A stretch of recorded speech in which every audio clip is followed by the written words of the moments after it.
தமிழகத்தில் கடந்த மே மாதம் நடந்த சட்டமன்ற தேர்தலின் போது பணப்புழக்கம் அதிகமாக இருந்தது. வாக்காளர்களுக்கு லஞ்சம் கொடுக்க சம்பந்தப்பட்ட கட்சிகளின் வேட்பாளர்கள் முயற்சித்தார்கள் என்ற புகாரின் பேரில் தஞ்சாவூர், அரவக்குறிச்சி ஆகிய 2 தொகுதிகளின் தேர்தல்களை தேர்தல் ஆணையம் ரத்து செய்தது.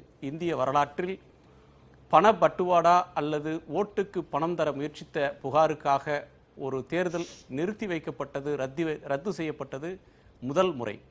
தமிழக தேர்தல் வரலாற்றில் அது கரும்புள்ளி என்று அப்போது வர்ணிக்கப்பட்டது. அத்தோடு சேர்த்து திருப்பரங்குன்றம் தொகுதிக்கும் இடைத்தேர்தல் அறிவிக்கப்பட்டிருக்கிறது. புதுவை முதலமைச்சர் நாராயணசாமி அவர்கள் போட்டியிட இருக்கக்கூடிய நெல்லித்தோப்பு தொகுதிக்கும் வரக்கூடிய நவம்பர் 19ஆம் தேதி தேர்தல் அறிவிக்கப்பட்டிருக்கிறது. இந்த தேர்தல் இடைத்தேர்தல் என்று இவற்றை அழைக்க முடியுமா என்று சட்டபூர்வமாக தெரியவில்லை. இந்த இடைத்தேர்தல் குறிப்பாக தமிழ்நாட்டில் கடந்த காலங்களில் நடந்த இடைத்தேர்தல்களை வைத்து பார்க்கும்போது இடைத்தேர்தல்களுக்கு ஒரு பேட்டர்ன், ஒரு மாதிரி உருவாகி இருக்கிறது. பணம் ஆராய் புழங்கும், மக்கள் விரும்பி கட்சிகளிடம் பணம் கேட்கக்கூடிய அளவிற்கு இடைத்தேர்தல்களின் போக்கு மாறியிருக்கிறது. இந்த சூழலில் இந்த இடைத்தேர்தல் என்பது எத்தகைய தாக்கத்தை ஏற்படுத்தும்? இன்றைக்கு பல்வேறு பலமுனை போட்டியை கடந்த காலத்தில் பொது தேர்தல் சந்தித்த நிலையில் இந்த இடைத்தேர்தலில் எப்படிப்பட்ட தேர்தல் அணிகள் இருக்கும்? கடந்த காலங்களில் அமைந்த அதே அணிகள் இந்த தேர்தலிலும் இருக்குமா? விவாதிக்கலாம். நம்மோடு மார்க்சிஸ்ட் கம்யூனிஸ்ட் கட்சியின் திரு கே கனகராஜ் அவர்கள், பத்திரிகையாளர் சுருதிசாகர் யாமனன், அஇஅதிமுகவின் திரு ஆவடிக்குமார் அவர்கள், திமுகவின் திரு பிரசன்னா அவர்கள். வணக்கம். யாமனன், இந்த தேர்தல் பொதுவாக இடைத்தேர்தல் ஆட்சியை எடை போடும் தேர்தல் அப்படின்னு சொல்லுவாங்க. ஆனால் இந்த தேர்தல்ன்றது ஆட்சியை எடை போடக்கூடிய தேர்தலா இல்லை தேர்தல் கமிஷனையே எடை போட வேண்டிய ஒரு தேர்தலா அப்படின்ற கேள்வி வருது. ஏன்னா ஒரு குறிப்பிட்ட காரணத்தை சொல்லி இந்த தேர்தலை தள்ளி வச்சாங்க. அப்போ நடத்துறதுக்கு முடியலன்னு சொல்லி ஜூன் 13ஆம் தேதிக்கு தள்ளி வைத்தாங்க. அப்போதும் நடத்த முடியாது, இன்னமும் அதற்கான சூழல் வரவில்லை, மிக மோசமாக இருக்கிறது என்றெல்லாம் சொன்னாங்க. அதற்கு பிறகு என்ன நிலைமை மாறிவிட்டது, என்ன நடவடிக்கை அவங்க எடுத்தாங்க, இப்போ இந்த நடவடிக்கையை நீங்கள் எப்படி பார்க்குறீங்க? அரசாங்கத்துறையை போல எலெக்ஷன் கமிஷனும் ஏதோ கான்ஸ்டியூஷனல் பாடியாக இருந்தாலும் கம்ப்ளீட்லி நான் டிரான்ஸ்பரண்ட். இவங்க எப்படி எந்த முடிவை எடுக்கிறாங்க அப்படிங்கிறத யாருக்கும் எதுவும் சொல்கிறது கிடையாது. ஆல்மோஸ்ட் ஒரு அன்அக்கௌண்டபுளாக போகிற அளவுக்கு இப்போ எலெக்ஷன் கமிஷனும் மாறிடுச்சு. நீங்கள் சொன்ன மாதிரி ஜூன் 13 நடத்த முடியாது, அப்புறம் ஒரு டேட்டே குறிக்காமல் தள்ளி வச்சுட்டாங்க. அப்போது உங்களுக்கு மேலே வந்த புகார் என்னென்னா, கோடிக்கணக்கில் இங்கே பணத்தை கொட்டி எல்லாரையும் லஞ்சம் கொடுத்து ஓட்டு வாங்க பார்த்தாங்க அப்படிங்கிறது தான் குற்றச்சாட்டு. அதுக்காக தள்ளி வச்சாங்க. யார் பேர்லேயுமே இது வரைக்கும் நடவடிக்கை இல்லை. அதாவது தனிநபர்கள் யார் பேர்லேயும் நீங்கள் ஒரு கட்சி பணம் கொடுத்தது அப்படிங்கிறதும் நமக்கு தெரியும். ஒரு கட்சி இல்லை, பல கட்சிகள் வேட்பாளர்கள் தான் அந்த பணத்தை கொடுத்துருப்பாங்க அப்படிங்கிறதும் நமக்கு தெரியும். யார் மேலே என்ன நடவடிக்கை எடுத்தீங்க அப்படிங்கிறத பற்றி யாருமே எலெக்ஷன் கமிஷன்லேருந்து ஒரு விளக்கம் தரல. எதுவுமே செய்யாமல் இப்போ திரும்பி நாங்கள் நடத்துகிறோம் அப்படின்னா எந்த விதத்தில் அங்கே சிச்சுவேஷன் மாறி இருக்கு? நீங்கள் இனி பணம் கொடுக்க மாட்டாங்கங்கிற கேரண்டியை உங்களால் கொடுக்க முடியுமா? இதெல்லாம் எதுவுமே சொல்லாமல் நாங்கள் வெறுமை தேர்தல் நடத்துகிறோம் அப்படின்னு சொன்னால் இது எலெக்ஷன் கமிஷனும் மிச்ச துறைகள் மாதிரி ஒரு நான் டிரான்ஸ்பரண்டாக போகிறதுன்னு தான் சொல்ல முடியும், வேற ஒன்றும் சொல்ல முடியாது. ஒரு ரேஷனல் இல்லாமல் இருக்கு. நீங்கள் ஒரு கமிட்டி, ஒரு என்கொயரி கமிட்டி போட்டு என்ன ஆச்சுன்னு கண்டுபிடிச்சி யார் காரணம்னு பார்த்து அவங்க மேலே கேஸ் புக் பண்ணி அரெஸ்ட் பண்ணி ஏதாவது பண்ணால் தான் மக்களுக்கு நம்பிக்கை வரும். அதெல்லாம் விட்டுட்டு நாங்கள் வெறுமை தேர்தலை ஒத்தி வைக்கிறதுனால உங்களுக்கு எல்லா இந்த சென்ட்ரல் இஷ்யூ சால்வ் ஆயிடுமா? சென்ட்ரல் இஷ்யூஸ் கரப்ஷன், எலெக்ஷன்ல கரப்ஷன். இதை எப்படி தள்ளி வைக்கிறதுனால என்ன? இல்ல, 6 மாதத்துக்குள் தேர்தல் நடத்தி ஆகணும் அப்படின்ற ஒரு கட்டாயம் இந்த 2 தொகுதிகளுக்கும் பொருந்துமா? இல்ல, அரவக்குறிச்சி தஞ்சாவூருக்கு உங்களுக்கு அந்த பிரச்சனை கிடையாது. இது ரெசிண்டான எலெக்ஷன்ஸ் தான். அது உங்களுக்கு 6 மாசத்துக்குள்ள பண்ணியானே, ஏன்னா அவர் இறந்து போனாரு, அதனால ஒரு வேகன்சி பை எலெக்ஷன் வந்தானோ. இது இவங்க அதுக்கு அந்த பிரச்சனை இல்லைன்னு தான் ஒத்தி வச்சாங்க. இல்லை, இந்த பிரச்சனையை வளர்க்கறதுக்கு தேர்தல் ஆணையம் விரும்பல அப்படின்றது மாதிரி எடுத்துக்கலாமா? இல்லை, அது கரெக்டுங்க. பட் எது முக்கியமான இஷ்யூ, நீங்கள் உடனடியாக நடத்தணுங்கிறது ஒன்றா, இல்லாட்டி நீங்கள் இந்த கரப்ஷன்ங்கிறத சால்வ் பண்ணணுங்கிறது முக்கியமான விஷயமா? ஏன் யார் பேர்லையுமே நீங்கள் நடவடிக்கை எடுக்கல? இல்லை, என்ன நடவடிக்கை எடுத்தீங்க? நீங்கள் எடுத்தீங்கன்னா அந்த நடவடிக்கையை பற்றி கொஞ்சம் வெளிப்படையாக சொல்லியாவது. நடவடிக்கை எடுக்கப்பட்டிருக்கே.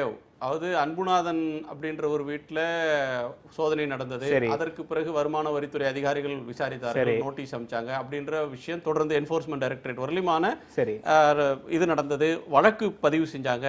அந்த நடவடிக்கைகள்ன்றது சட்ட நடவடிக்கை ஒரு புறம் போயிட்டே தானே இருக்கு. இல்ல சட்ட அது சரிங்க, பட் யார் எந்த இயக்கத்தை சேர்ந்தவர் அவரு? கேண்டிடேட்ஸ் யாரு? இப்ப அதே கேண்டிடேட்ஸ் இந்த எலெக்ஷன்ல கண்டெஸ்ட் பண்ண கூடாதுங்கிற விஷயம் ஏதாவது இருக்கா?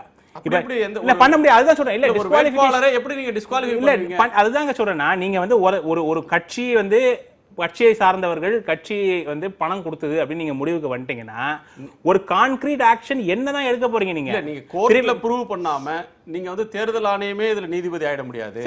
ஒருத்தர் ஒரு பிரைபரி சார்ஜ் வருதுன்னு சொன்னா நீங்க வந்து நீதிமன்றம் தீர்ப்பளிக்கணும். நீதிமன்றம் தீர்ப்பளிச்சு ஒருத்தரை டிஸ்குவாலிஃபை பண்ணாம ஒரு ஜனநாயக நாட்டுல ஒரு வேட்பாளரை எப்படி நீங்க டீபார் பண்ண? இல்ல டீபார் பண்ண முடியாது. நான் அதான் சொல்றேன். நீங்க டீபார், நான் என்ன சொல்றேன், நீங்க வந்து உடனடியா நடத்தாதீங்கன்ற. நீங்க இந்த இஷ்யூஸ் எல்லாம் இருக்கும் பொழுது நீங்க எதையுமே சால்வ் பண்ணாம, அடிப்படையில் எதையுமே சால்வ் பண்ணாம, இல்ல நான் இப்ப என்ன கேட்கறேன்னா எலெக்ஷன் கமிஷனால கேரண்டி கொடுக்க முடியுமா? இந்த வாட்டி யாருமே பணம் கொடுக்க மாட்டாங்க. எந்த தேர்தலுக்கு தான் எலெக்ஷன் கமிஷனால அதுதாங்க சொல்றேன்.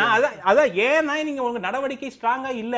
நான் அதை திருப்பி சொல்றேன். திரும்ப எலெக்ஷன் கமிஷன் என்ன சொல்லுதுன்னா நீங்க எலெக்ஷன் கமிஷன் மேலேயே ப்ளேம் பண்றீங்க. கட்சிகள் எந்த பொறுப்பையும் ஏத்துக்கிறது இல்ல. சிவில் சொசைட்டி பொறுப்பு. திரும்ப தேர்தல் ஆணையம்ன்றது தேர்தல் நேரத்துல வர்ற ஒரு சின்ன ஒரு இல்ல சார். தேர்தல் அப்படி வந்து அவங்க வந்து கையை கழுவிட முடியாது சார். நான் தான் சொல்றேன். சிவில் சொசைட்டி ஏன் அவங்கள ப்ளேம் பண்றாங்கன்னா அவங்க ஒரு இண்டிபெண்டன்ட் கான்ஸ்டிடியூஷனல் அத்தாரிட்டி.